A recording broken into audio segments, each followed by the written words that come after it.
O'ziz medikmisiz? Massaj Ben farmatsevtik farmatsevtmi? Şu endi meni o'zimni klinikam bor. Yem apparati bilan aktivatorni sotib olganman.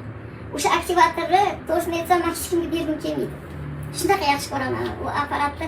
Nimni aylantirib yarim soat, uzog'i yarim soat qattingizga bemor bo'lib qolsangiz, belingiz og'riydimi, boshingiz og'riydimi, qulog'ingiz og'riydimi, qanaqa joyingiz, nima shamollashmi, nima vaziyat bo'lishidan qat'iy nazar o'shani bir pasga bo'lsa ham shundoq qo'ysangiz o'sha odam o'sha naqada og'riq kasallik yengillashadi. Bitta misol aytib beraylik. Yaqinda Xorazmga bemorlarni ko'rishga bordim, 15 kun o'sha yerda kasal bo'lib keldim. Shunda bitta o'zim o'sha tanishimni opachasi bir oydan beri ichib ketib, shunaqa darajasi ichib ketganki, o'sha diziltriya bo'lganda ichi qonli bo'lib ketgan. Ko'p ayolning ichi qonli bo'lib ketgan.